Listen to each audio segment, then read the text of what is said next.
Distinguished President, Turkish Academy of Sciences, distinguished deans, professors, esteemed guests, and valuable participants, good morning to all. Welcome to the second day of Turkish Academy of Sciences International Symposium on Artificial Intelligence, Intelligence Law, and Digitalization in Law. We trust you had a pleasant evening and are ready for another day of insightful discussions. Please note that all the presentation today will be conducted in English. For your convenience, simultaneous translation devices are available. If you require one, please see our staff at the registration desk. Now we will start with we will present a trailer about Turkish Academy of Sciences, and we can see the video now.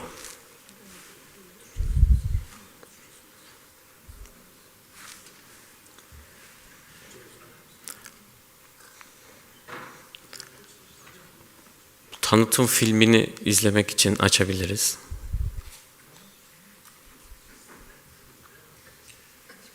Turkish Academy of Sciences, TÜBA, is an autonomous apex body for the development and promotion of sciences in Turkey.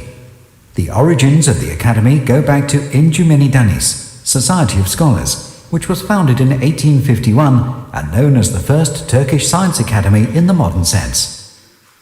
TÜBA is the single national academy in Turkey, and it comprises all fields of sciences which are grouped under three categories, namely A. Basic and Engineering Sciences, B. Health and Life Sciences, and C. Social Sciences and Humanities.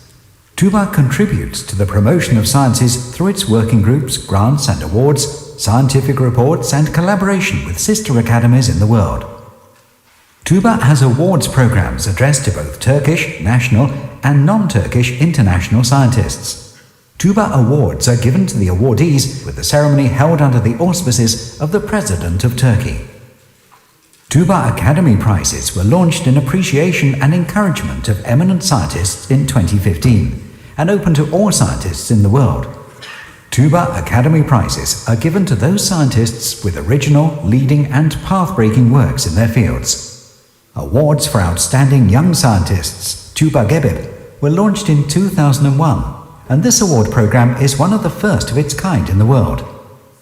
The objective of TÜBA Gebib is to foster young, outstanding scientists who are at the stage of establishing their own research programs and networks in Turkey. TÜBA supports these scientists for a period of 3 years and helps them set up their own research groups at a stage when they are in need for incentives.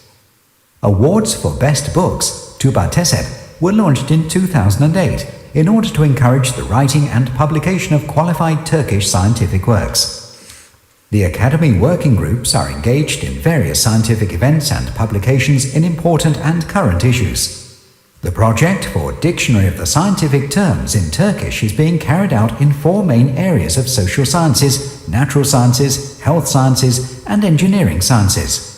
The project for Turkish and Islamic science classics is aimed to make accessible the 100 classical historical works for the present and future generations. TÜBA has undertaken to complete and publish Andreas Tietze's famous work on the historical and etymological dictionary of Turkish, and so far published the first 4 volumes. It is planned to have the entire work by Tietze, the late Turkologist and TÜBA member, by the end of 2018. TÜBA cooperates with sister academies and inter-academy organizations in the world. TÜBA is the member of 12 inter-academy organizations and has bilateral cooperation agreements with over 30 academies. Rabi Madrasa, located in the Süleymaniye Külliye in Istanbul, hosts the national and international activities of TÜBA. As Turkey's national academy and being a member of the world scientific community, TÜBA will continue to remain in the service of science and general public by upholding the principles of scientific excellence and science ethics.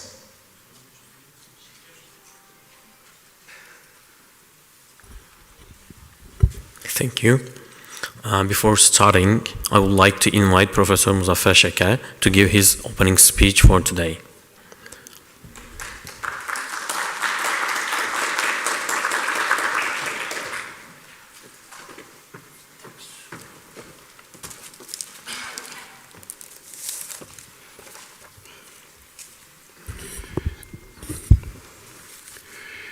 Dear distinguished guests, dear young scientists, and ladies and gentlemen, good morning to all. In spring already completed, but still there is time for summer term. Let's see. I mean, in Kayseri, we are, yesterday there was a good rain, and today is shiny day. I hope you enjoy in Kayseri Erciyes University hospitality during this 2 days. As already mentioned yesterday in opening ceremony, TÜBA 2020 February organized this workshop at Boğaziçi University. And the title was Information Technology and Communication, the Internet and Social Effects, and discussed on security of the state and also individual personality. Of course, this topic has been reported as a book in the TÜBA press under the publication already can be seen as an open source from our internet page.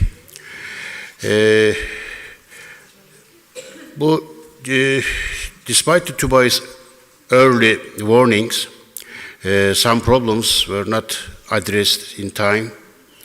As a result, digital trees have grown. Now, new laws must go beyond technical issues and also focus on social safety, security, and ethics, and also public needs requirements. Today, we are not here only to talk about technology. We will also reflect on law, ethics, social values, and human dignity.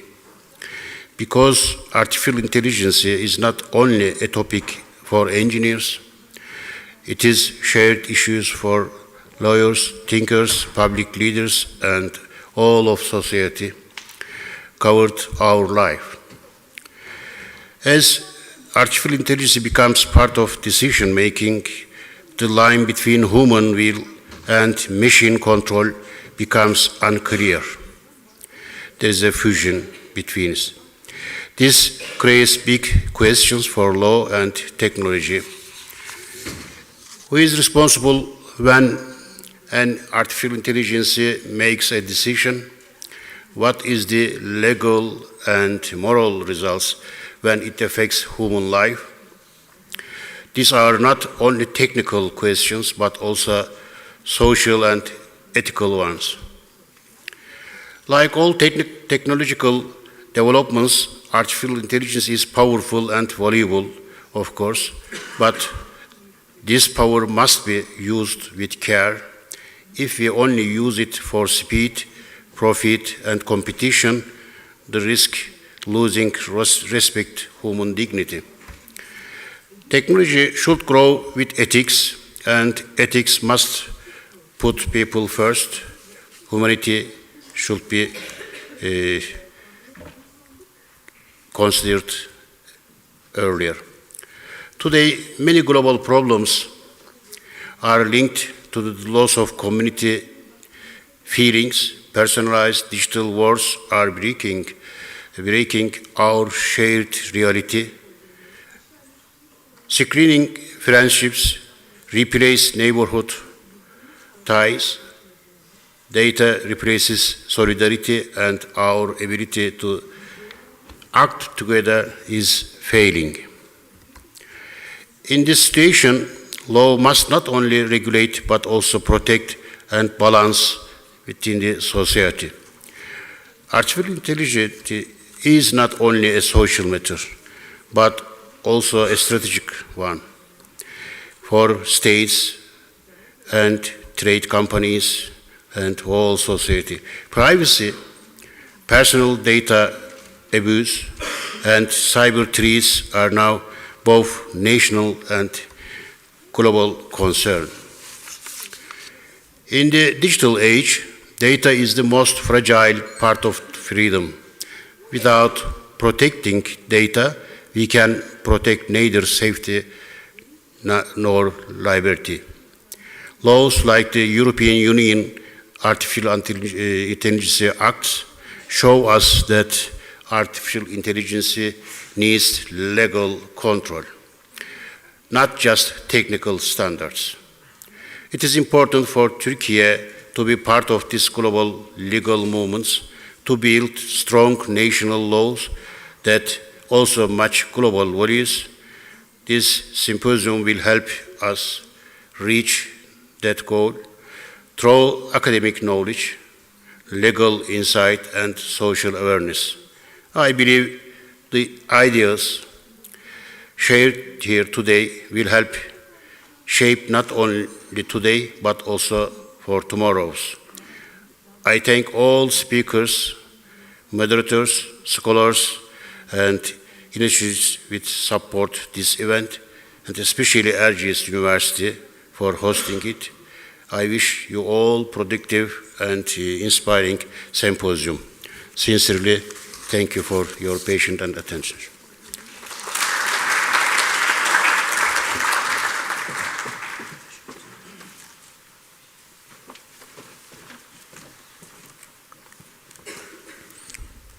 Thank you, Professor.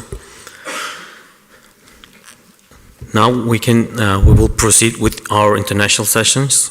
We will now begin our first international session titled Artificial Intelligence Systems, Intellectual Property and Insurance Law Issues.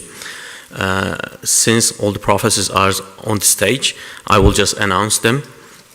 We will now,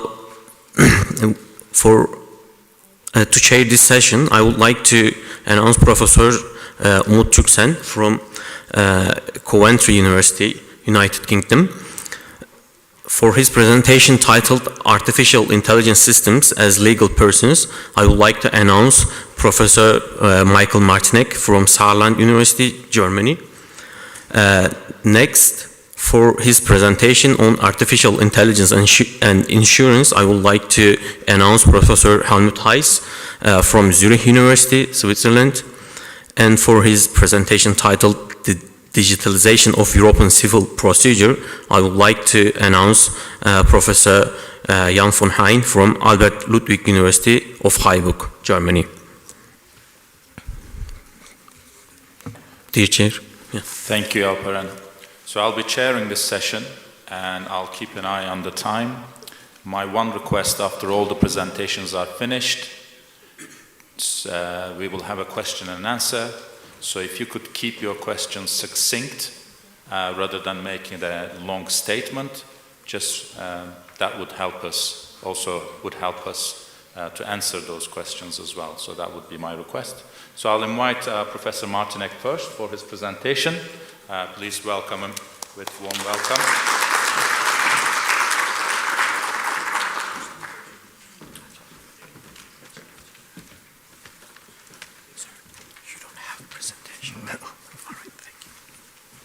Can I put that away?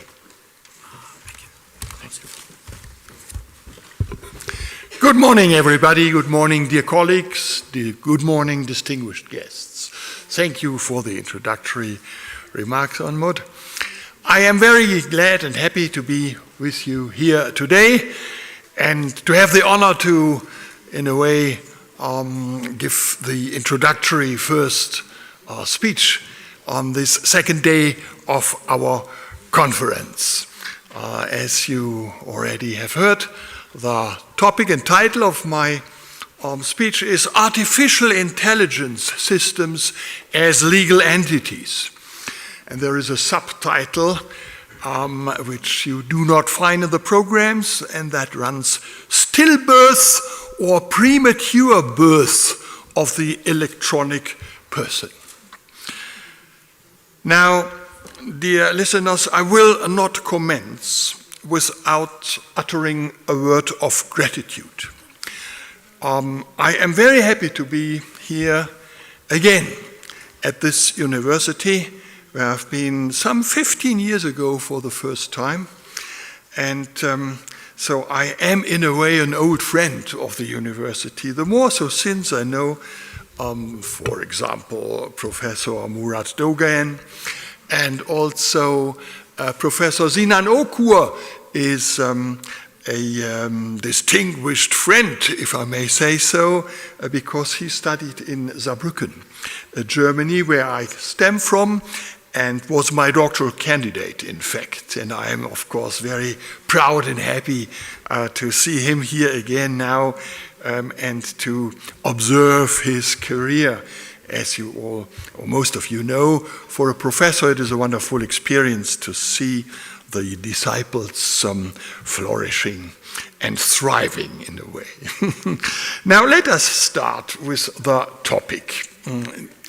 And as you have already been here, most of you at least, yesterday, you have heard a lot about the new AI regulation on the development, placing on the market and use of artificial intelligence, which came into force on the 2nd August 2024. So I do not need to describe the content and the task of this regulation again. Should we not surprised that the AI regulation is silent on perhaps one of the most important and currently much discussed legal policy issues in the international legal discourse on AI, namely, do we need the introduction of an electronic person or e-person in our legal systems, analogous to a legal or juridical person, in order to better deal with the problems of liability for damage caused by highly complex AI systems? Although the discussion is fading away already in some countries like Germany, it is just very turbulent, if I may say so, in many other countries, for example, the South American and some of the Asian countries. Indeed, the AI regulation deliberately, specifically, and generally omits liability issues from its regulatory scope. A special directive is being prepared for AI liability. However, the introduction of an e-person would not only affect liability issues, but also the regulatory concerns of the new AI regulation. The question of the meaningfulness, usefulness, or even necessity of an e-person has, as a quick research on the internet reveals, triggered a tsunami of legal and paralegal writings with headlines such as "Artificial Intelligence as a Legal Personality." The robot becomes a human being. A new species is born. Or the nightmare of legal personality for AI systems. For more than 10 years, the question of whether AI systems should be treated as digital e-persons with legal capacity has been debated internationally, primarily, but not only by lawyers and politicians. What is the situation now? Can it be explained that the AI regulation says nothing on this topic? Now, dear colleagues, friends, listeners, as lawyers, we always want to know exactly what we are talking about. And that's why I need to start by reminding you of some technical facts about AI and the fourth industrial revolution before we move on then to the question I mentioned, true to the principle that the fact finder is the decision maker. According to the definition in Article 3 of number 1 of the AI regulation on AI systems, an AI system is a machine-based system that is designed to operate with varying levels of autonomy and that may exhibit adaptiveness after development. And that, for explicit or implicit objectives, infers from the output it receives how to generate outputs such as predictions, content, recommendations, or decisions that can influence physical or virtual environments. Less bumpy and perhaps easier to understand than the official EU officialese, an AI system can be described simply as a software-based system or a system embedded in hardware devices that exhibits intelligent simulating behavior by, among other things, collecting and processing data, analyzing and interpreting its environments, and taking action with a certain degree of autonomy to achieve specific goals.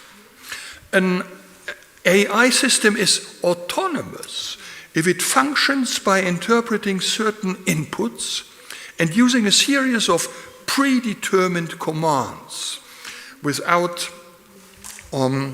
being limited to such commands, whereby the behavior of the system is restricted by the goal given to it and other relevant specifications of its developer, or is geared towards achieving the goal. AI therefore refers to systems that exhibit intelligent behavior by analyzing their environment and, with a certain degree of autonomy, taking action to achieving certain goals. Can be purely software-based and operate in the virtual world, for example, voice assistants, image analysis software, search engines, speech and facial recognition systems, automatic diagnosis procedures in medicine or stock market analysis, and so on.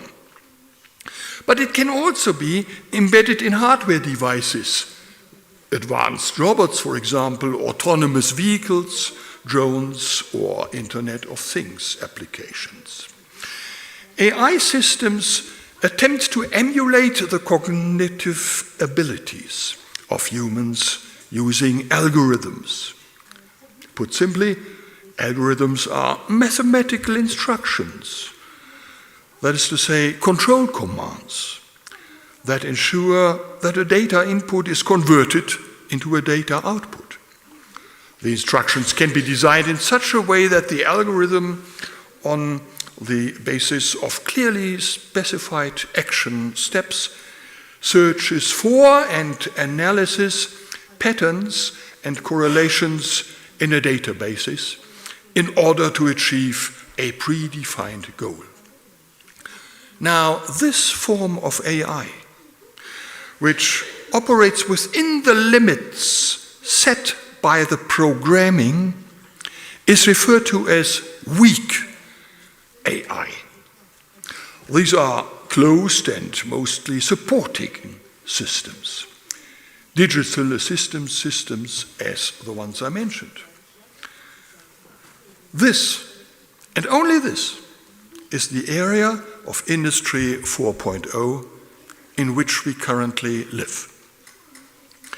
This is to be distinguished from the so-called strong AI, which is also initiated by a program command, but then develops independently after a machine learning and training phase. By using artificial neural networks, strong AI can acquire new cognitive abilities and initiate its own causal processes for which neither the goal nor certain alternative solutions can be predetermined. For example, available data resources can be searched for new findings, and the original algorithms can be further modified independently on this basis. The decisions made no longer appear to be abstractly predetermined products of clear programming, but rather the result of a truly autonomous process. Strong AI is therefore characterized by the fact that it leaves the initial determinism behind and overcomes it. This is no longer the domain of Industry 4.0, but will most likely become the domain of the fifth industrial revolution. According to most expert assessments, such a strong, human-like AI will exist in the foreseeable future, at least in the next few decades. However, the reality at present, and probably also in the near future, is still characterized by a weak AI with enormously accelerated automation of processes, with supportive and limited intelligent behavior. Don't be confused by visionary announcements that already suggest the emergence of precursors to strong AI. A few months ago, news went around the world that a Chinese metaverse company, a reputable video game and application developer, NetDragon Websoft, apologies for the inappropriate product placement, had appointed an AI-driven virtual humanoid robot as its CEO, a certain Miss Tang Yu, supposedly responsible for overseeing the company and serving as a real-time data hub and analytics tool to support rational decision-making and enable a more effective risk management system.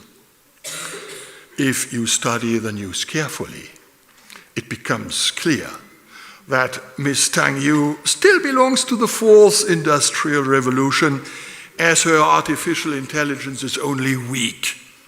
Ms. Tang Yu is not yet capable of efficient human-machine collaboration or even neuronal networking, autonomous recognition and definition of tasks, and autonomous development of creative solutions to problems, as will be characterized of the strong AI in the future.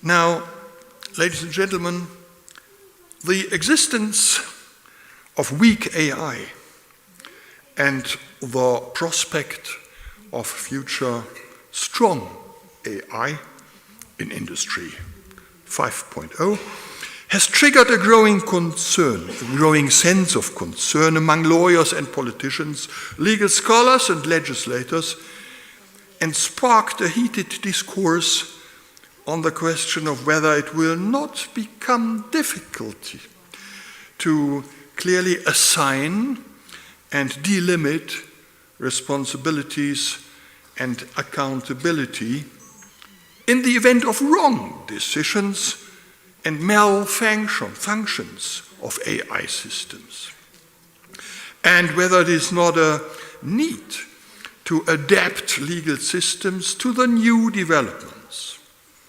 In this context, particular consideration is being given to granting AI systems their own legal personality, and thus the idea of an electronic person or e-person was born. In already 2017, almost a decade ago, in a resolution, the European Parliament proposed an electronic personality, in brackets e-person, for intelligent robots and autonomous systems. That is to say, a legal entity that is to be endowed with its own rights and obligations as an independent actor. That is to say, a new legal entity that can be held liable and can even be held criminally liable and subject to tax. Of course, this idea was not first formulated by the European Parliament, but goes back to futuristic writings of the first half of last century. In this 2017 resolution, the European Parliament explicitly called on the European Commission to create, I quote, a specific legal status for robots in the long run, so that at least the most sophisticated autonomous robots could be established as having the status of electronic persons, responsible for making good any damage they may cause, and possibly applying electronic personality to cases where robots make autonomous decisions or otherwise interact with third parties independently.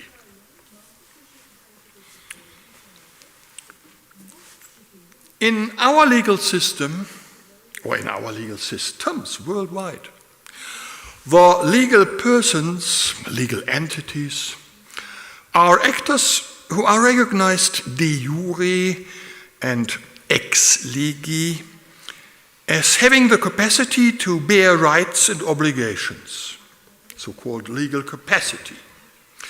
Under current law, these are both natural persons, born and living persons, and legal entities.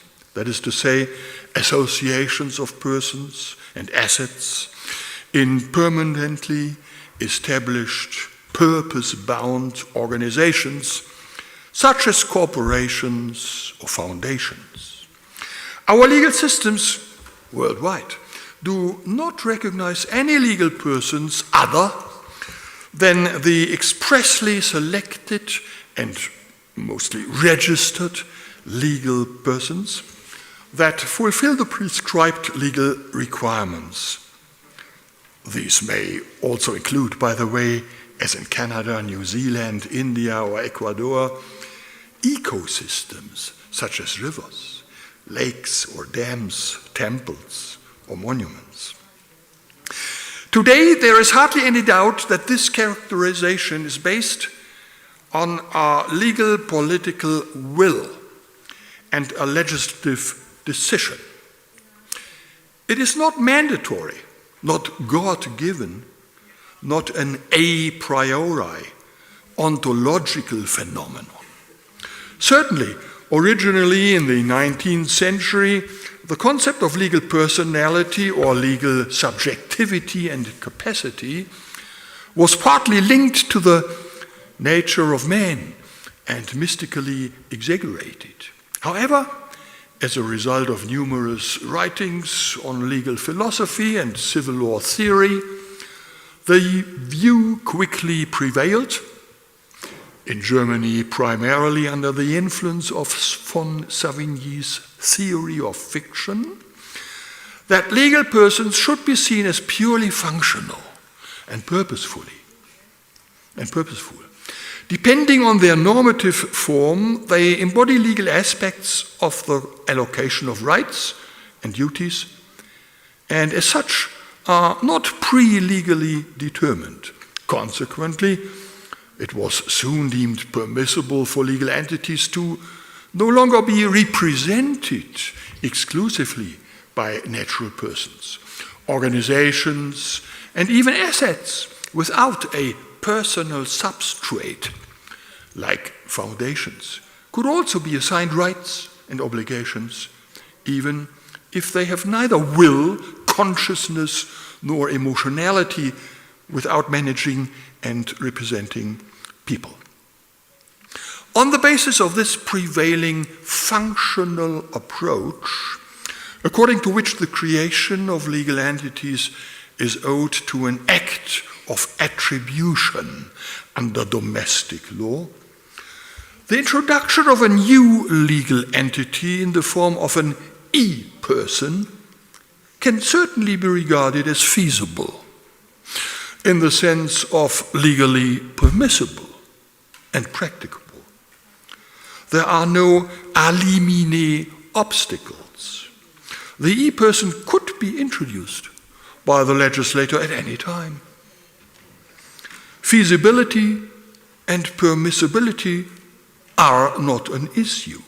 All that is required is a decision by the legislator, which would have to be followed by a refinement of the doctrinal organization. Ethical considerations or even doubts can be marginalized by the functional approach. There is no reason to fear that granting legal personality to AI machines would mean equating them with humans, and in particular granting them the same rights that we enjoy as natural persons. Electronic personality would not be a threatening expression of a new kind of personal subjectivity competing with human subjectivity, but rather an additional artificial form of legal personality based on simple functional considerations and decisions. Of course, the e-person would raise many questions. The legal consequences that would result from the introduction of an e-person as an independent legal entity would certainly affect significant parts of the entire legal system. However, it would certainly be feasible. It also appears to be a very complex task, for example, to systematically identify the normative conditions under which it might be appropriate to confer a fictitious legal personality on a certain type of AI application, similar to what is currently the case for companies. By the way, it immediately comes to a lawyer's mind that granting legal personality is not the only way to achieve such effects. It is, nevertheless, a feasible way. However, this raises the crucial question: is it a necessary way? You see, the protagonists of electronic personalities point to the alleged need to close an otherwise disastrous gap in responsibility and liability in the current legal systems, and in the event of technical failure or technical systems that have been placed on the market incorrectly, a so-called responsibility gap. In fact, the introduction of a legal person in the form of an e-person would only be necessary and justifiable if the relevant areas of civil law, but also criminal law and public law, currently lacked legal subjects of attribution as well as responsible and liable actors. In reality, however, there is no evidence that any gaps in contractual responsibility and liability can be identified as a result of the development and use of weak AI systems.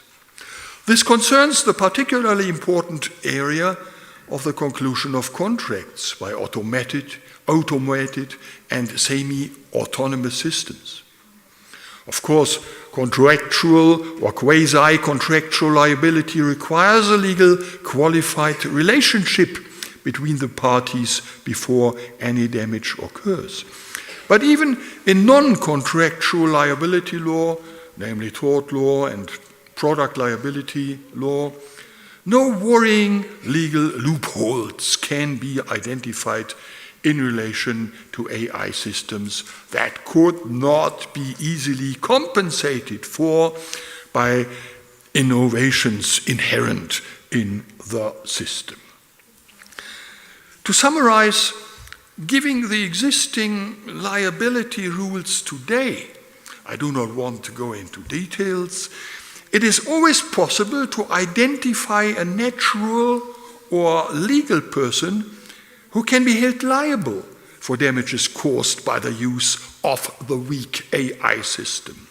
In this sense, the liability framework may be suboptimal because it leads to costly and complex litigation, but it excludes the existence of a serious responsibility gap. It is not evident. For existing AI applications, recourse to traditional legal instruments is indeed available and practicable. The idea is as old as it is simple.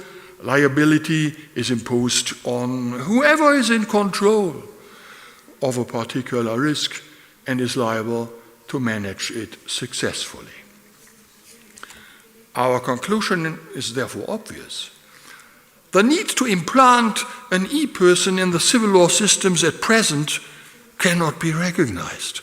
All the problems that currently arise can be solved within the existing legal systems. Even the most complex and non-transparent AI systems of Industry 4.0 do not achieve such a degree of autonomy that a link to human behavior would no longer be possible.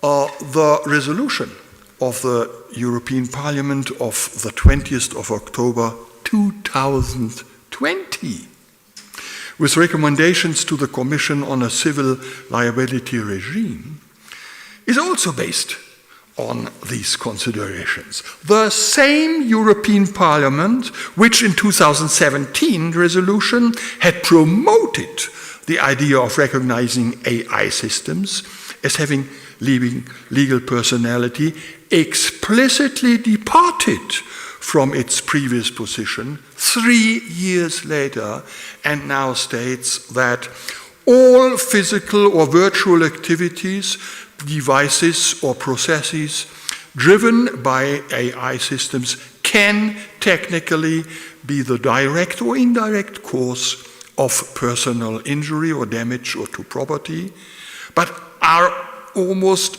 always the result of someone designing, operating, or acting on the system. This backtrack now emphasizes that it is not necessary to give AI systems legal personality. Now, it is therefore no coincidence and no omission that the new AI regulation, which came into force on the 2nd of August 2024, does not mention the e-person. The EU legislator has apparently consciously abandoned this idea. Instead, the Commission has presented and started to implement a coordinated plan to develop measures in the member states and at EU level. In particular, it published a proposal for a directive on the AI liability and on the same day a proposal for a directive to modernize the almost 40-year-old Product Liability Directive. Professor Martinek, you have half a minute left for your time. Thank you for granting me, as you mentioned, 5 minutes left.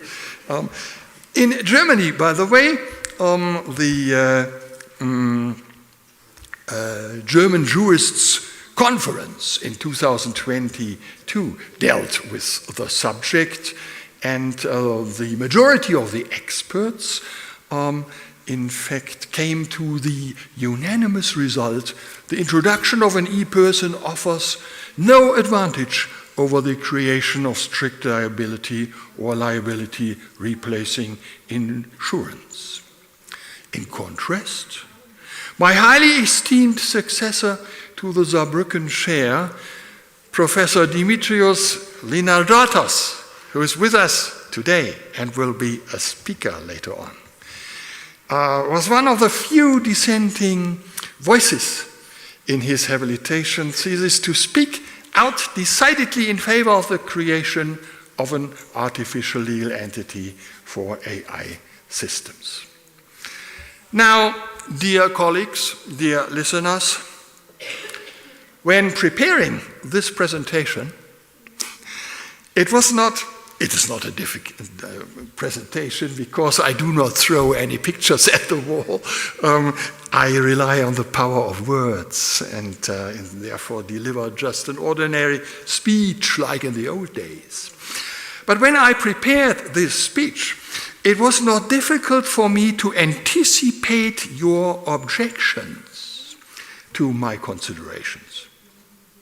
Because if we recall the distinction between weak and strong AI, then we perhaps cannot rule out the possibility that the current widespread rejection of an e-person in science and politics may be limited to weak AI systems, and that the foreseeable emergence of strong AI in the fifth industrial revolution will put the introduction to the electronic person as a patent solution back on the agenda, you see. Perhaps it is too early to lament the idea of the e-person as a veritable stillborn in the ongoing age of weak AI, because this idea would have a bright future in the coming decades when strong AI systems achieve a significantly higher degree of legal decision-making autonomy and break away from the developer and operator and take over the lead. The e-person may prove to be a premature birth that would have seen the light of day weakly, but could soon gain strength and in future may well be able to make a significant contribution to a central legal institution for dealing with AI-related liability problems. In any case, it seems too early for a necrology on the e-person who may rest in peace. We may hear about it again. Thank you for your attention.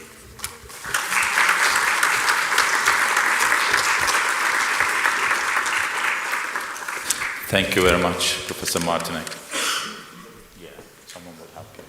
While we wait for the presentation slides to be set up for Professor Heiss, think about your questions, if you may. I'm more than happy to translate, write them down. That sometimes helps. But while we wait for that, how many people know what's the liability of ChatGPT if you use it and you have a loss or an injury as a result? How much can you sue ChatGPT for? Does anyone know? Obviously, ChatGPT doesn't have yet legal personality, but the company does. So how much can we sue ChatGPT for? Let's have some guesses. Alison.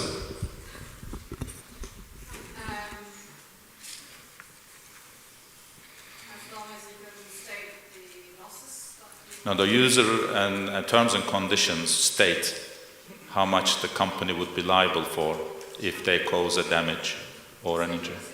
Yeah. Yeah. How much do you think they are prepared to pay? Probably not a lot. For example? Thousands. Thousands. Okay. Anyone else to have a guess? Yes.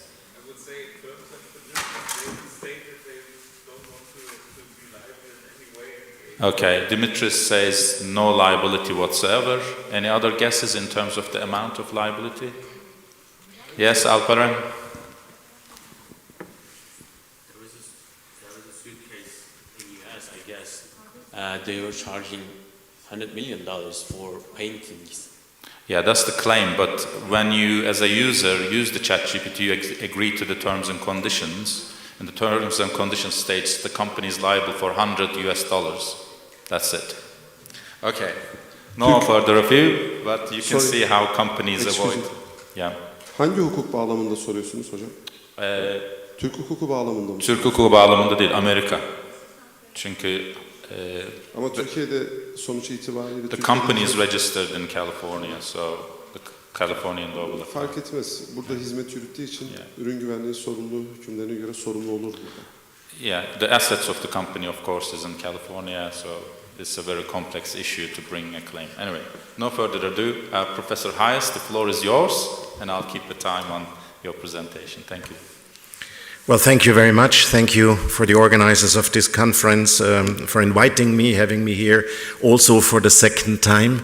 It's been about 10 years ago that I had the pleasure of being here, and I'm very happy for this return. My speech will be on artificial intelligence, the program says, and insurance.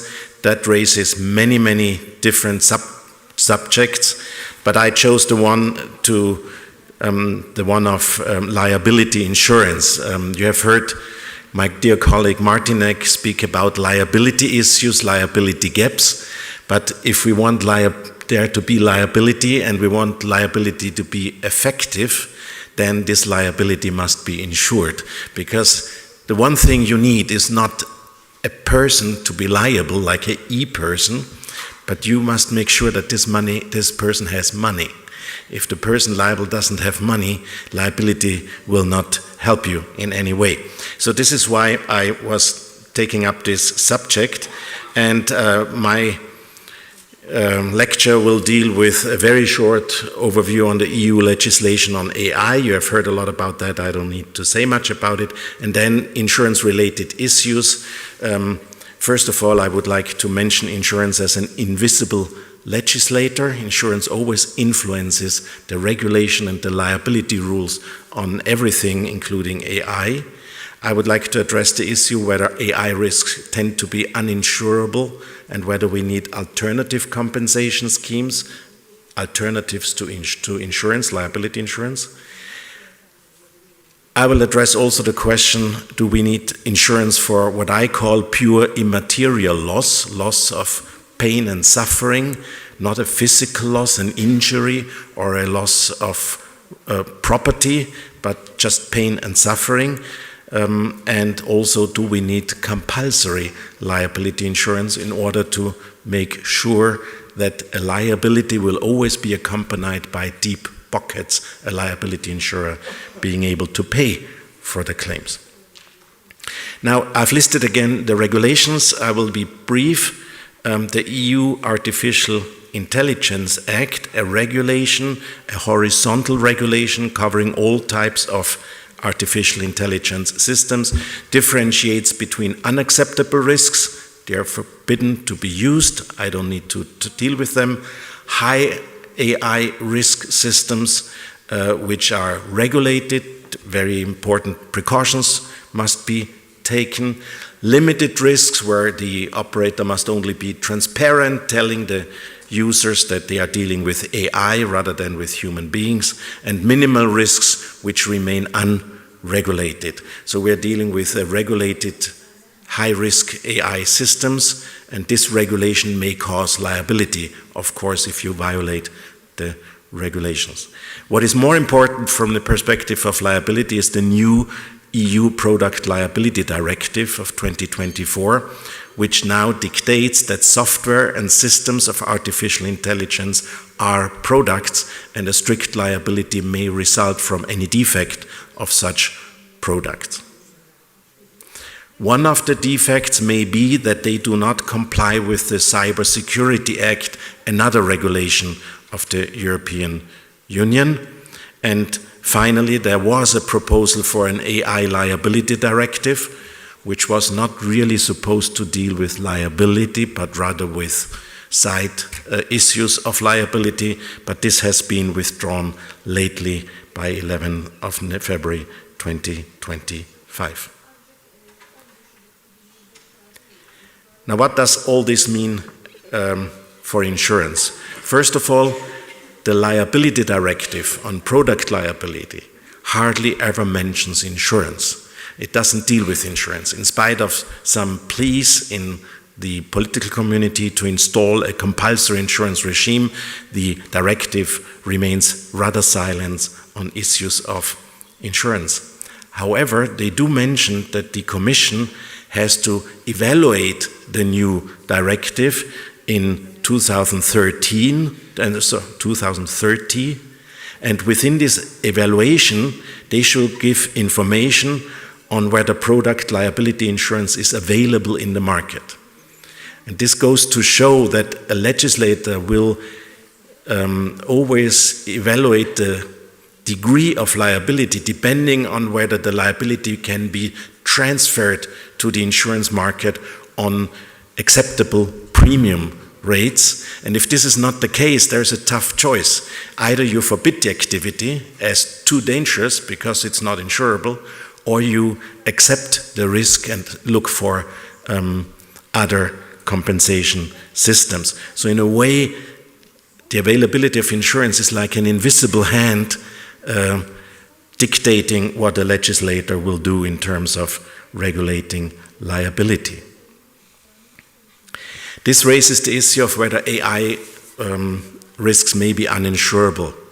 I don't think this is true in general. I think the insurance industry will easily cope with those risks.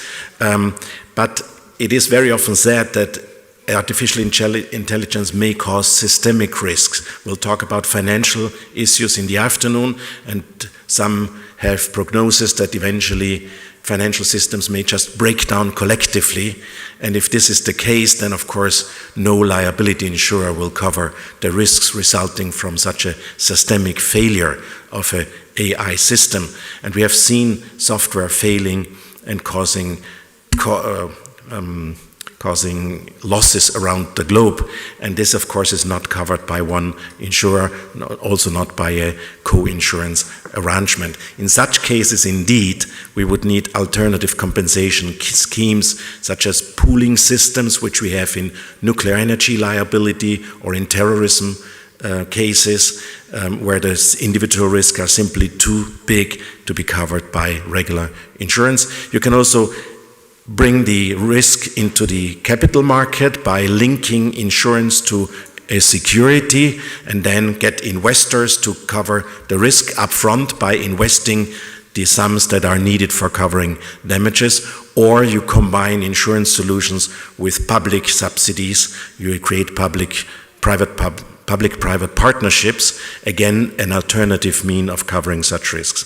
I think there are certain AI risks that are affected by these considerations, but in general I would say AI risks are insurable in a traditional sense.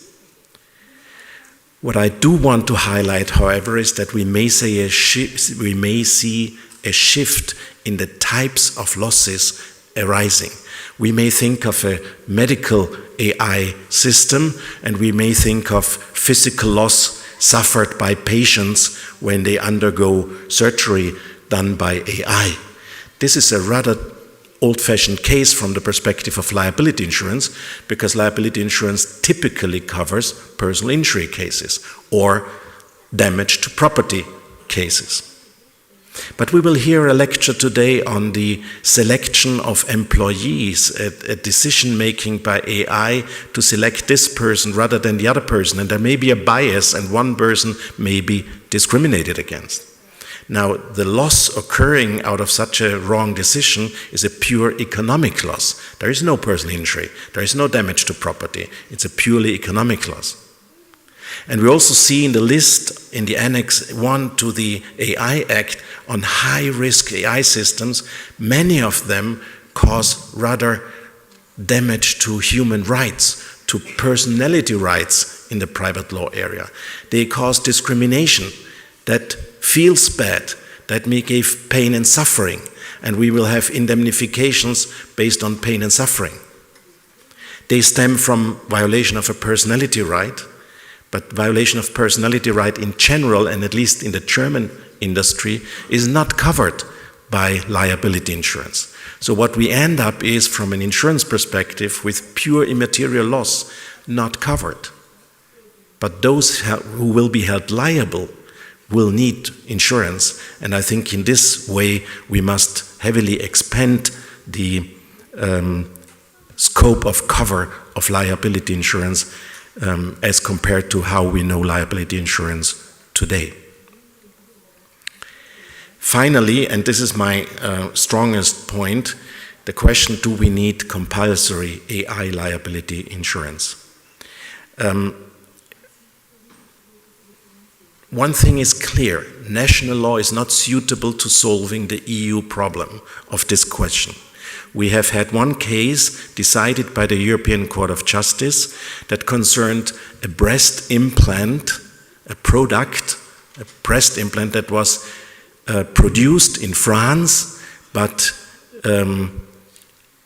used for a woman living in Germany. And when the personal injury occurred, this woman was suing the French producer, and the French producers, no, actually it was suing the insurer, the liability insurer of the French producer, because in France there is a compulsory liability insurance on such products.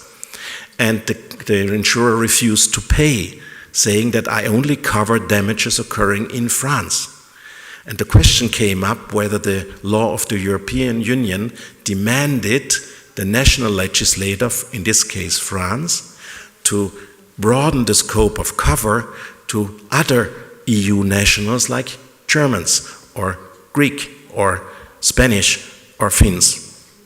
And the answer was no. There is no rule in EU law that would require that the national legislator, when introducing a compulsory liability insurance regime, would be forced to include in the scope of protection victims from other member states. So a national solution is still valid under EU law. And that means we must create a European solution if we want compulsory insurance. But compulsory insurance is not mentioned in the Product Liability Directive, even though many actors have actually asked for the introduction of such a compulsory regimes. The AI Act does contain one compulsory insurance, which is the insurance of so-called notified bodies. Notified bodies are those state institutions that control whether high-risk AI systems comply with the standards of the AI Act. Of course, there's a risk of liability, because if you certify that a certain system is in conformity with the AI Act, and later on you find out it was not, then all the people damaged all the victims may sue you for liability. So the AI Act says those notified bodies must take out appropriate insurance. Now, it's very interesting. It shows the concern of the European legislator, but the European legislator does not really deal with its own concern. It says appropriate insurance. That gives you some guidance on what would be sufficient and what else would be insufficient insurance, but it doesn't give you any detail.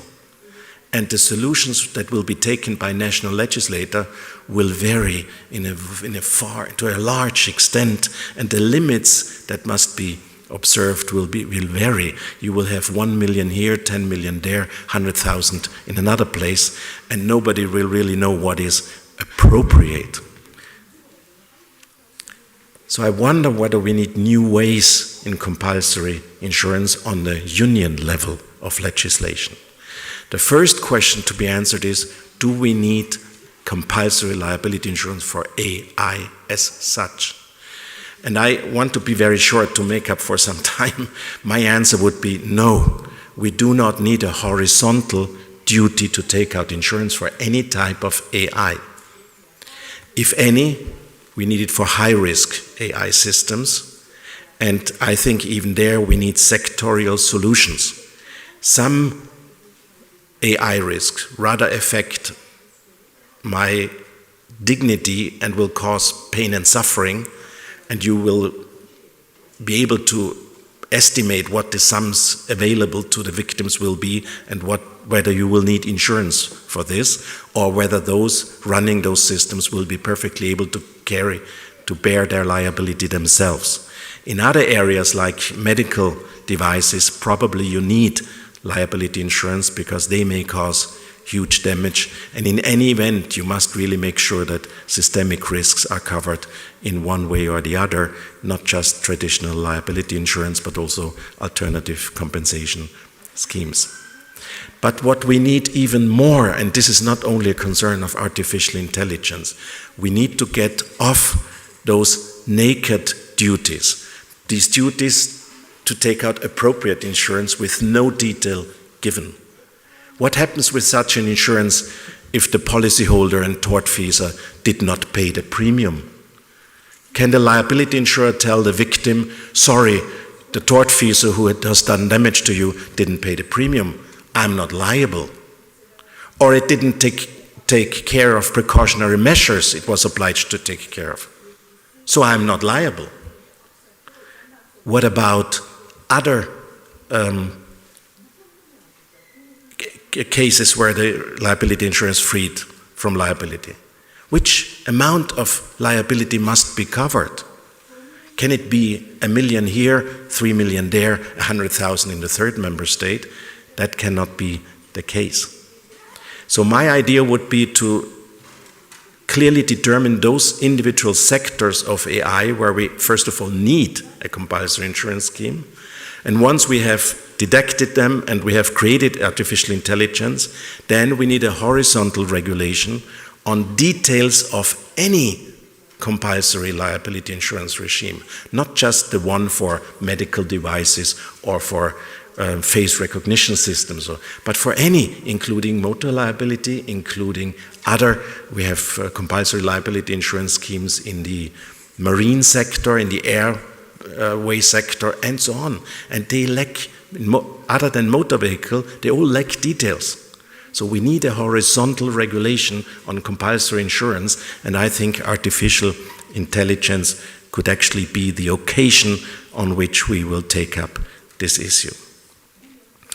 Now I'm aware that this was a very, very short, brief overview, but I'm also aware that you have many speakers and I should have been short, so I hope for your understanding. Thank you very much for listening to me.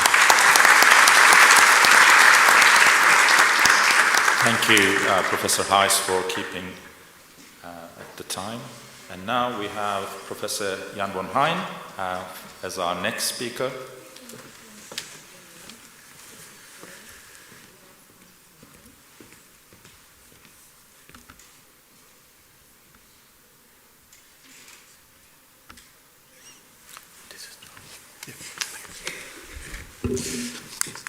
Yeah, distinguished members of the Academy, dear colleagues, ladies and gentlemen, thank you very much for the honorable invitation. Unlike the previous speakers, it's my first time here at this beautiful RGS University, and well, I'm now coming to my topic to make up for some time.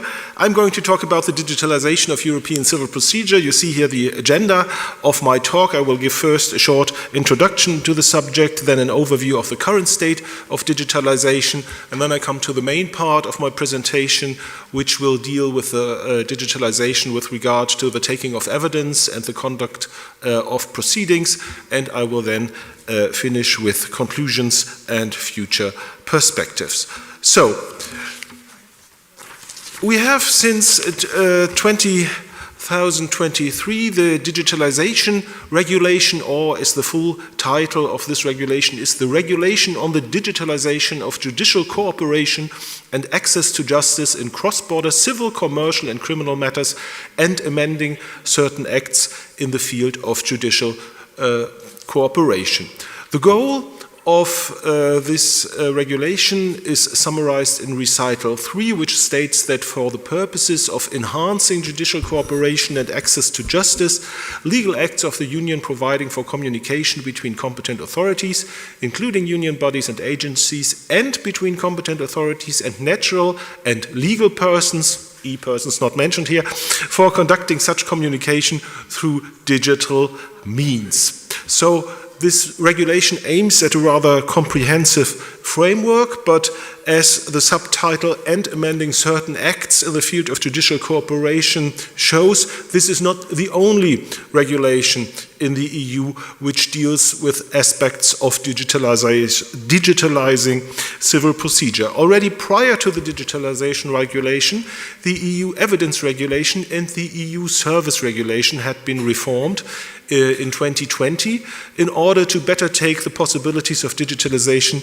into account.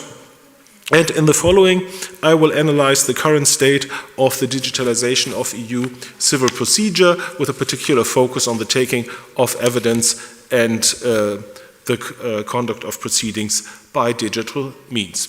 Before 2023, we already had the reform of the service regulation that I've just mentioned. There are three main features of this large reform. First of all, the communication between the central authorities became electronic after that, so no more slow conventional postal services. The authorities shall communicate or must communicate by electronic means. There is also a provision of on the legal effects of electronic documents, so documents cannot be refused simply because service was effected by electronic means. And we also have special rules on electronic services, so we here have autonomous rules within the EU regulation. The EU regulation no longer refers merely to the domestic laws of the member states. In a parallel reform of the evidence regulation, provisions were introduced on the electronic transmissions of requests and communications, so also within the ambit of this regulation, the authorities are expected to communicate with each other by electronic means, a parallel provision on the legal effects of electronic documents, and specifically in this conference in innovation, the video conferencing for the taking of evidence was regulated in this regulation, but not for mere party hearings. In addition to this, oh, there's a cat here. In addition to this, we have scattered rules in other EU regulations, for instance, in Article 7 of the EU Payment Order Regulation, which also deals with electronic communication, and for instance, Article 15A of the EU Small Claims Regulation, which enumerates some methods for the cross-border payment of court fees, which has been a problem particularly in this regulation, which deals with small claims procedures, and you don't want that the payment becomes more complicated than the litigation in itself. The digitalization regulation aims at establishing a uniform legal framework for the communication both between the competent authorities and between natural or legal persons and the authorities, but as I've already said, the framework is not as uniform as it sounds, because there are also these other regulations which have to be taken into account. In addition, the digitalization regulation lays down rules on the use of video conferencing for purposes other than the taking of evidence. So when it comes to the taking of evidence, we still have the rules of the evidence regulation, which take precedence for this specific but very important area of law. We have provisions on electronic signatures and electronic seals, on legal effects of electronic documents, apart from the evidence and the service regulation, and a general provision on the electronic payment of fees. So, with regard to the first aspect, the use of electronic communication between competent authorities, the regulation aims at creating a secure, efficient and reliable decentralized IT system. Further details are spelled out in the e-Codex regulation, which had been passed roughly a year before in 2022. In order to improve the use of electronic communication between citizens and the competent authorities, a European electronic access point is established. So in the future, most communication shall be effected via this European electronic access point in the European Union. With regard to the use of video conferencing for purposes other than the taking of evidence, Article 5 of the Digitalization Regulation creates a new provision which deals with the participation in a hearing through video conferencing, which of course then throws up the question, what is a mere hearing and what is an interrogation, so a taking of evidence? I will come to this problem later. With regard to the application of electronic signatures and electronic seals, Article 7 of the Digitalization Regulation largely refers to the EIDIS regulation from 2014, which has also been recently amended in 2024 by the Regulation 118, which introduces the European Digital Identity Wallet, which creates a uniform method to identify yourself with regard to these European regulations. With regard to the legal effects of electronic documents, we have now an Article 8 of the Digitalization Regulation, which extends the recognition of electronic documents that we already had in Article 6 of the Service Regulation and Article 8 of the Evidence Regulation. This approach is extended beyond the scope of these two regulations. With regard to the electronic payment of fees, Article 9 of the Digitalization Regulation facilitates cross-border payments. Payments shall be made in the future also through the European Electronic Access Point. So this is not just a medium for communication, but also can be used to effect payments. Before that, we had the Article 15A of the EU Small Claims Regulation, which rather referred to conventional methods of bank transfers or credit card payments. In addition to this, the Digitalization Regulation makes various amendments to the existing EU regulations on civil procedure. Particularly a new Article 19A is introduced or is inserted into the Service Regulation, which deals with the electronic service through the European Electronic Access Point. It should be noted that this method of service presupposes that the addressee has given prior express consent to the use of that electronic means for serving documents in the course of legal proceedings concerned. So it's not mandatory, you have to give your prior express consent at first. With regard to the EU Payment Order Regulation, a new Article 7, 5 and 6 is introduced on electronic communication, which substitutes the older version, and in the EU Small Claims Regulation there is also a new Article 15A on electronic payment of court fees, which makes clear or which clarifies that now the European Electronic Access Point can be used with regard to this regulation as well. I now come to the main part, the digitalization of the taking of evidence and the conduct of proceedings. In the European Union, we have the reformed or the recast European Evidence Regulation of 2020, whereas in relation to third states, we still have the Hague Evidence Convention, which is, for instance, enforced between Turkey and Germany. The evidence regulation is, however, in many aspects modeled upon the evidence convention, so it's possible to a certain extent to draw comparative lessons from the regulation to the convention and also vice versa, although one has to keep in mind that the regulation as an act of EU law is interpreted autonomously by the European Court of Justice, and the Hague Convention also is subject to its autonomous interpretation. Neither in the Evidence Convention nor in the Evidence Regulation do we have a definition what evidence actually is. We have some guidance in Article 3 of the Evidence Convention, and we also have some further guidance in the Practical Handbook. The main problem or the main difference, the main divergence between the two legal instruments is that the Evidence Convention also covers the performance of other judicial acts, for instance, attempts at conciliation between the parties, settlement hearings, or just a simple video hearing, which is not an interrogation in the technical sense of taking evidence. But those judicial acts, those other judicial acts are not covered by the evidence regulation. Here, the scope of the regulation is limited to measures that aim at obtaining information that serves the judicial establishment of truth or conviction in the proceedings, so evidence in the narrow sense of the word.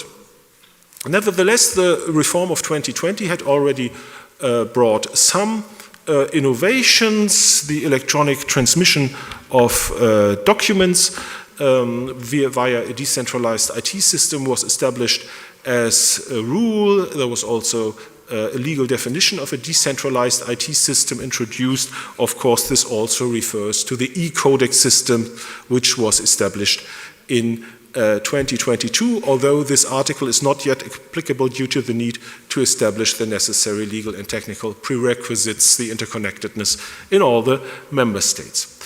There are some exceptions from the electronic transmission of requests and documents in Article 7, paragraph 4. The first case is when there is a disruption of the decentralized IT system. In this case, of course, you can also use other means of communication. Then there are cases in which the transmission via the IT system is not possible due to the nature of the evidence. For instance, in a family matter, if you have a DNA sample, it's probably hard to digitalize it. Of course, you can digitalize the information, but the sample in itself would have to be transported by other means to the court that has ordered the evidence. And then there's a general clause for extraordinary circumstances, pandemics, war, and other things like that. The Evidence Convention contains no specific provision on electronic means of communication, but it's technologically neutral and does not prescribe the use of electronic means. This is a matter for the member states. With regard to the legal effects of electronic documents, already before the digitalization regulation, the evidence regulation introduced a specific provision. In principle, the question as to whether and how a court could use evidence obtained through mutual legal assistance is covered by the lex fori.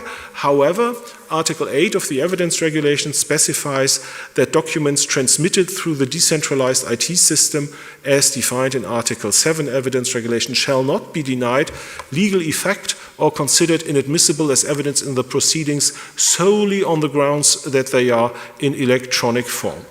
The consequences are as follows. The receiving state may not reject an electronic request solely for this formal reason.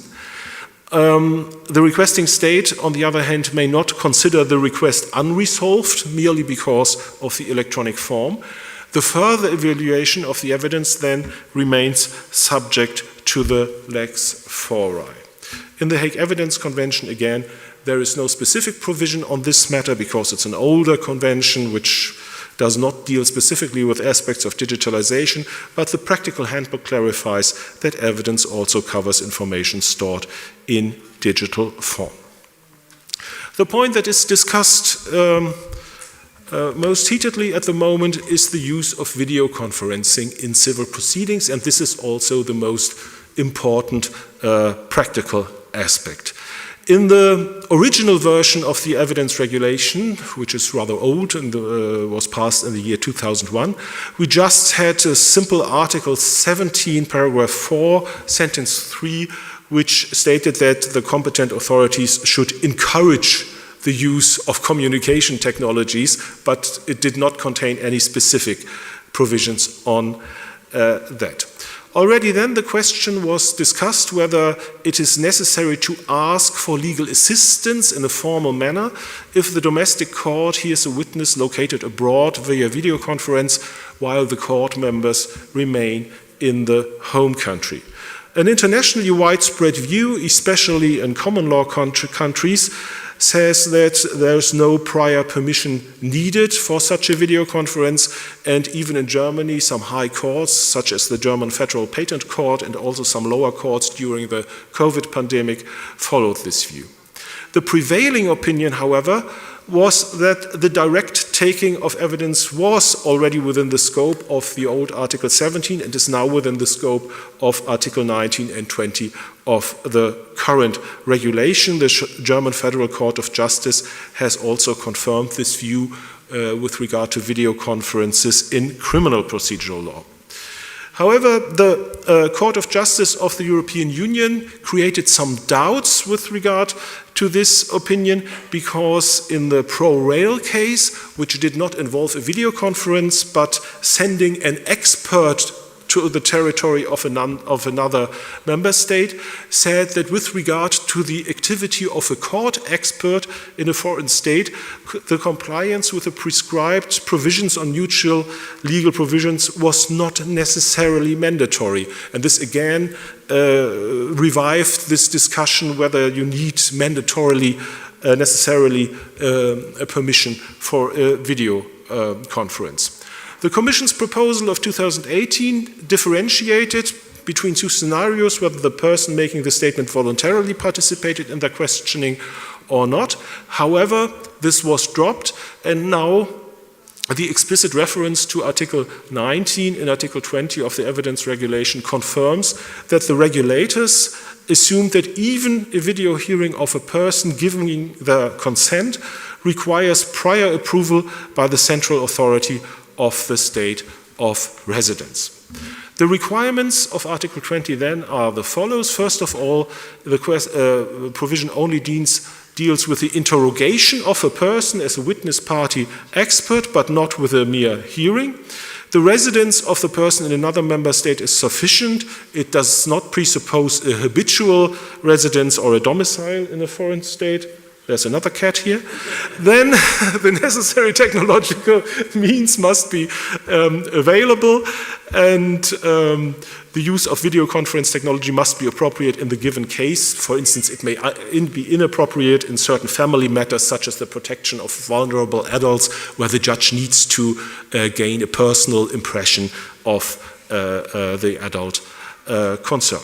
The problem that we have now is to distinguish Article 20 of the Evidence Regulation, so the interrogation in a technical sense of taking evidence, from Article 5 of the Digitalization Regulation, which covers a mere hearing. This is important because the requirements of Article 5 are lower. There is no prior approval from the other state needed. So in the conduct of proceedings for lawyers and for judges, it's very important to know whether you are in the stage of a formal interrogation, then you have to ask for a prior approval of the other state, or if it's a mere hearing for informational purposes, then you can proceed as you like. So this is very important, and the German Federal Ministry of Justice in September last year even sent a letter to all courts which stated that party hearings should generally fall within the scope of Article 5 Digitalization Regulation, so the government wants the courts to make a rather generous use of the new methods. We also have to take into account the case law of the Court of Justice of the European Union. Already in the Aguirre-Zaraga case, the Court of Justice stated that in custody matters, for instance, and in other family matters, courts should make use of modern technological means such as video conferences. That was then under the evidence regulation. This approach has been confirmed by the Brussels IIb regulation of 2019 and also by the German Federal Ministry of Justice in this letter to the courts. However, this may be more difficult in practice than it sounds on paper, because in certain family matters, for instance adult protection, which I've already mentioned, video hearings may not be appropriate under German domestic law. The Family Proceedings Act, even in its revised version, does not permit a video conference if a personal hearing is required by law, and this is the case, for instance, with regard to the protection of vulnerable adults. Here you still have to gather, to gain a personal impression as a judge. So I then have some further comments which may be interested for the Turkish participants on the Hague Convention, but I skip these now for time reasons. Summing up, the EU as a supranational institution is able to implement a uniform framework for the digitalization of judicial cooperation and access to justice in cross-border civil and commercial matters. Nevertheless, there are still questions of overlap and distinguishing between various legal instruments, so the framework is not as uniform as it could be, particularly with regard to video conferences, where we have to draw the line between Article 20 of the Evidence Regulation and Article 5 of the Digitalization Regulation. In family matters, legal uncertainties with regard to the necessity of personal hearings and the relationship with domestic law remains. On the other hand, the Hague Evidence Convention, for instance in German-Turkish relations, does not prescribe the use of any technical means, but here we have to look at the practice of the member states, because there is no further supranational court or legislature dealing with these matters. So this is a very brief overview of the current state of digitalization in European civil procedure. I thank you for your attention. I hope that you found my talk more interesting than the cats, who seem not to be very interested in it. So thank you for your attention. Thank you. Now, we are slightly over time, but we have time, and we have to make time for question and answers. So I will look at the audience first. I have a few questions, but I'm not going to use my time to pose those if there are questions from the audience. Yes, this young gentleman on the fourth row there with glasses, blue shirt. If you could introduce yourself, who you are first, that would be nice. Hi everyone, I am Eren, recently graduated from law faculty and wishing to pursue my academic career on IT law. Actually, I was going to ask this question yesterday, but today this is discussed, so it's going to be okay for ask it. And I'm going to ask, by the way, thank you for everything, and I hope you're enjoying very much. We are certainly do. I am curious about e-personality, and I think it's going to be okay for dear Professor Michael about e-personality. Isn't the e-person another case of the wheel of legal personality? The wheel of legal personality, because legal personality have been using for malicious intentions a very long time. Considering corporates have limited power, and AI may have much more malicious uses. So how can we measure? How can some measurements be taken, or there are some like discussions are going on? I'm just curious about it. Thank you. Thank you. I think it's a question for Professor Martinek. Thank you. I hope you can all hear me well. Yes, no doubt. Dear colleague, the idea of an e-personality is familiar with us from basically the law of corporations or company law in the wider sense. And this is where also the mostly discussed problems stem from, like the one you mentioned, the piercing of the corporate veil, which immediately raises the question, and I couldn't agree more, that could we not, so to speak, face the very same problems when we install an e-personality for artificial intelligence systems. Could very well be that this is the case, at least partly. But as you know from the law of corporations, in at least the long run, the judge-made case law, or even the legislator in the civil law countries, have well managed to cope with these problems and have found solutions. And so far, we should not refrain and abstain from the idea of an e-personality in the long run, if it is indeed not only possible, as it is the case, but indeed necessary to install such a new institute in our civil law systems.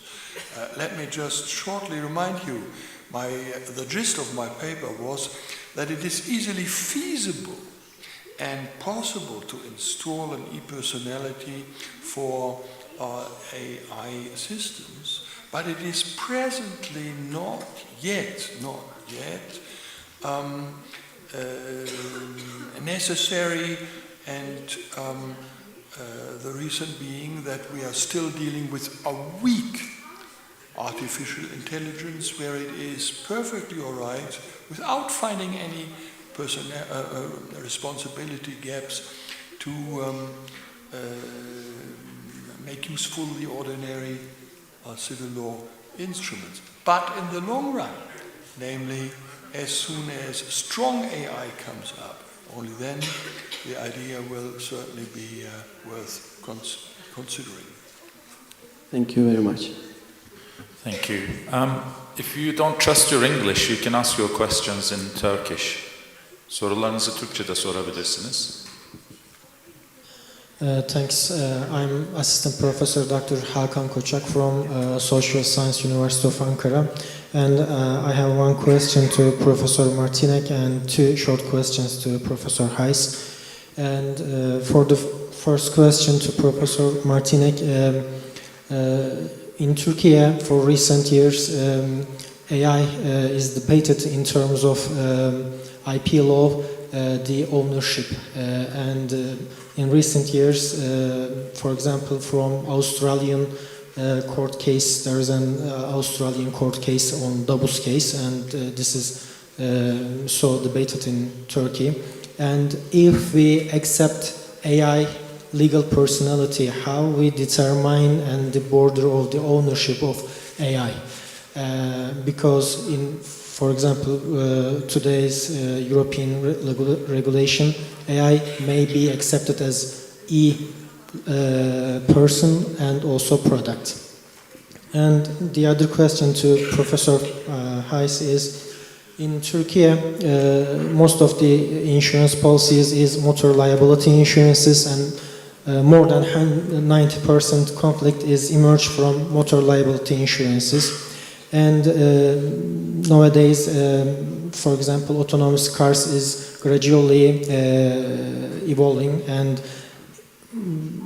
for the following years, maybe we will use AI-supported cars. And how we determine the, for example, fault or duty of care of the insured person in terms of insurance policy, because it's also affect the, for example, subrogation rights of insurance company to use to insured person or to the, for example, producer of car because of liability, production liability.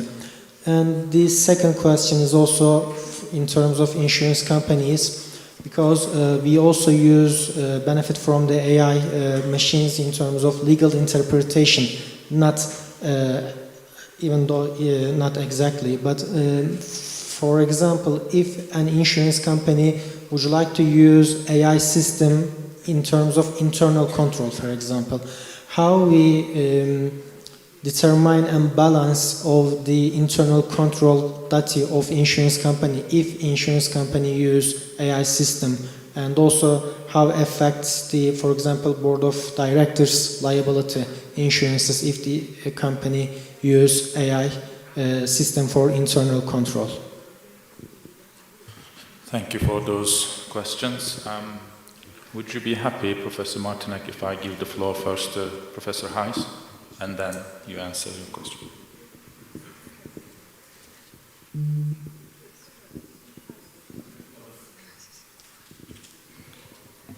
Thank you very much.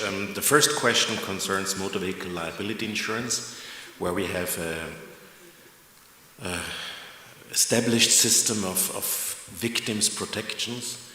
And I want to mention that this system not only consists of a liability insurance regime, where the driver who is at fault will be covered by a liability insurance, and this of course is also beneficiary to the victim, because this victim can go directly against the liability insurer, and the liability insurer will always have money There's always deep pockets. This is, of course, beneficial, but it goes way beyond, because we have many cases where the driver of a car that was uninsured causes huge losses. We had such a case with a Lithuanian car that was hurting a baby child from the UK, and there is losses that goes into the millions, and you cannot bring back the health of this child, but at least you can give money for support. And if the car is uninsured, liability insurance doesn't help. So you have indemnification systems where basically the idea is that the overall community, the consortium of all the motor vehicle liability insurance, will actually pay in total for those losses and cover them. And also when an insurance company will go insolvent, there is now regimes in place that will cover up for this insolvent insurer.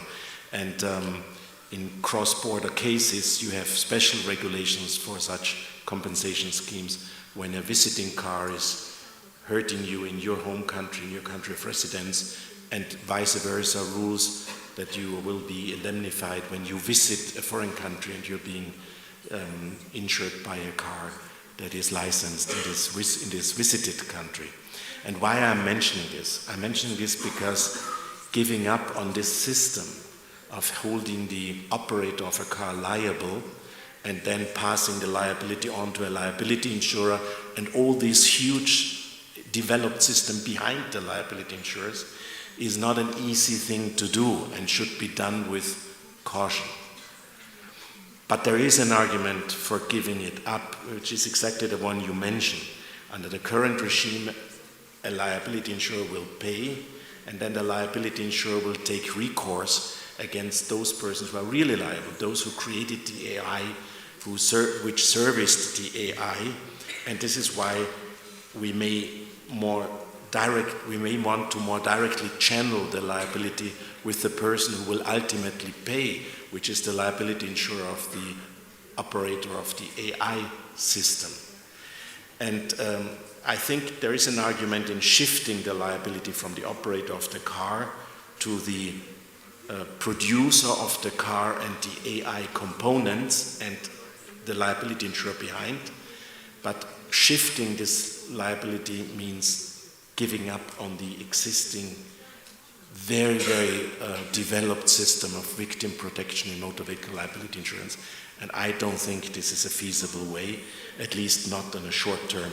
This will take decades to replace. And the other question I cannot fully answer, I fear, but clearly artificial intelligence is very attractive to the insurance industry.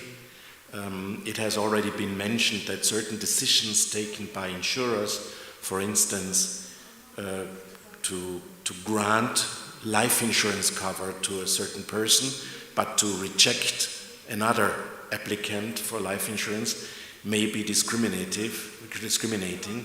And if it is done by AI, such systems of AI are considered high-risk AI systems, and they must comply with the increased requirements of the AI Act. Now, I think when you say that directors and officers will delegate duties they have to comply with to artificial intelligence, and when artificial intelligence fails to perform properly, they will say, well, it was not my fault, it was the artificial intelligence. I think this problem, but I've not studied this problem deeply, but I think you can solve it the same way you do it with delegation of duties by directors and officers in general, also to human beings. They can delegate. They can say an investment decision I will delegate to some investment advisor. Other decisions I will delegate to an employee. But I will always have a residual liability in supervising this. And I think in this sense they will also have to supervise artificial intelligence systems. And if there is a lack of this supervision, I think they will not be able to just refer to the artificial intelligence system and deny liability. I think they will ultimately still be liable. But this is not something I've studied. This is something I'm sensing in a way, not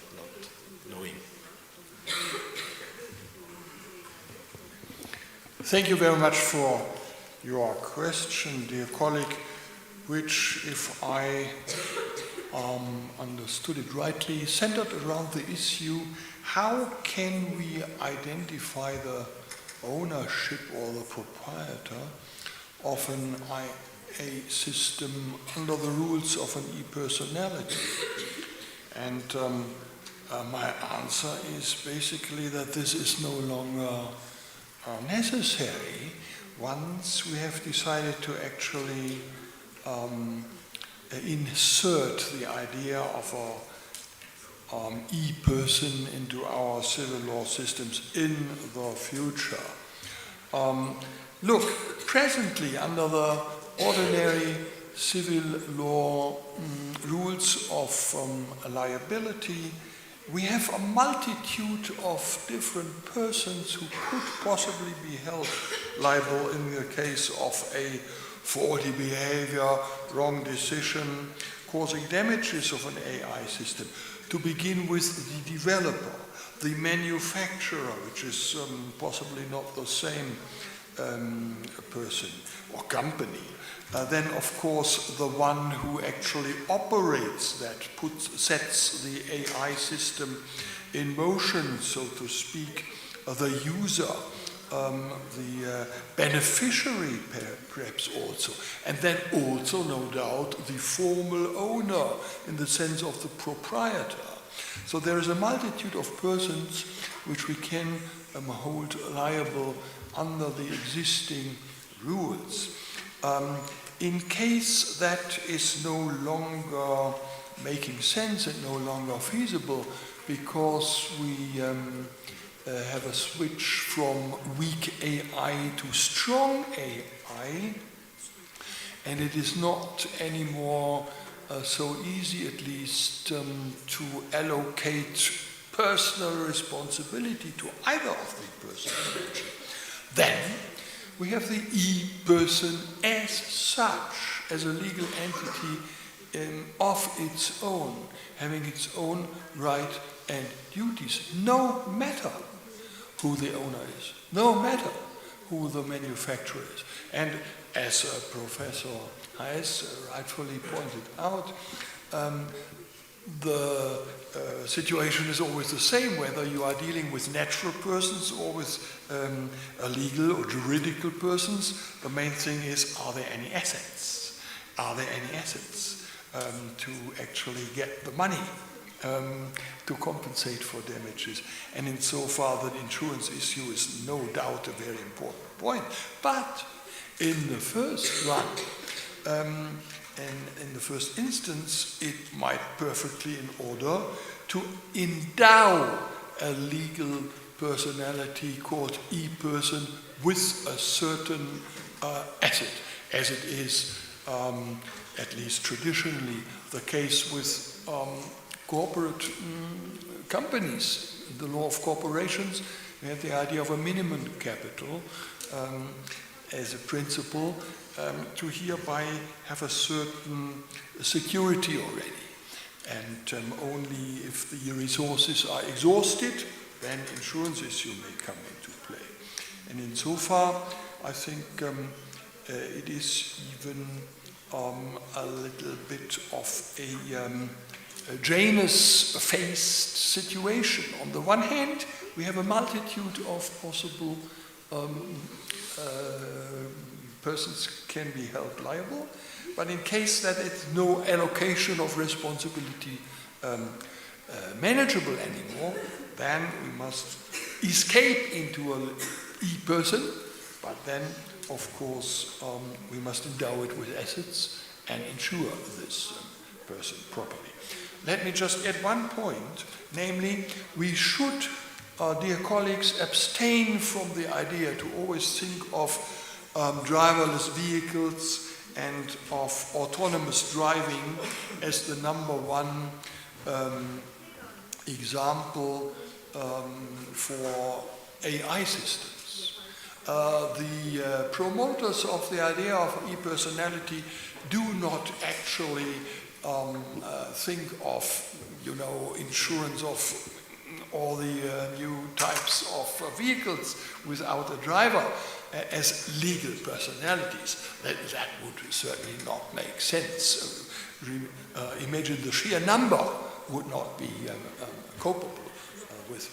No, we are indeed concentrating on really highly complex systems where perhaps the damages are indeed even more serious, possibly, and in so far the issue concentrates on really complex industrial or service-related types of autonomous industry.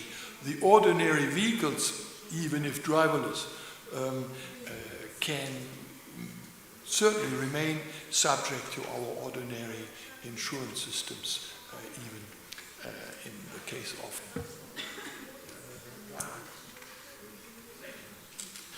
Thank you.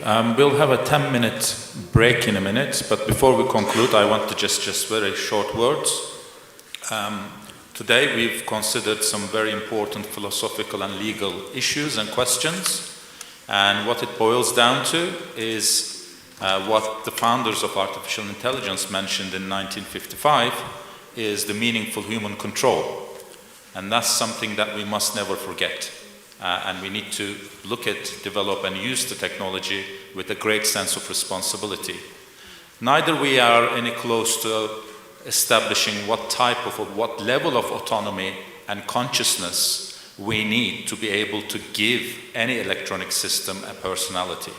So we need to still work on these questions as scholars, whether we are computer scientists or legal scholars. So we'll continue the interesting discussion. And please use the break, the coffee break, to ask further questions to our speakers. Thank you. Another round of applause, please.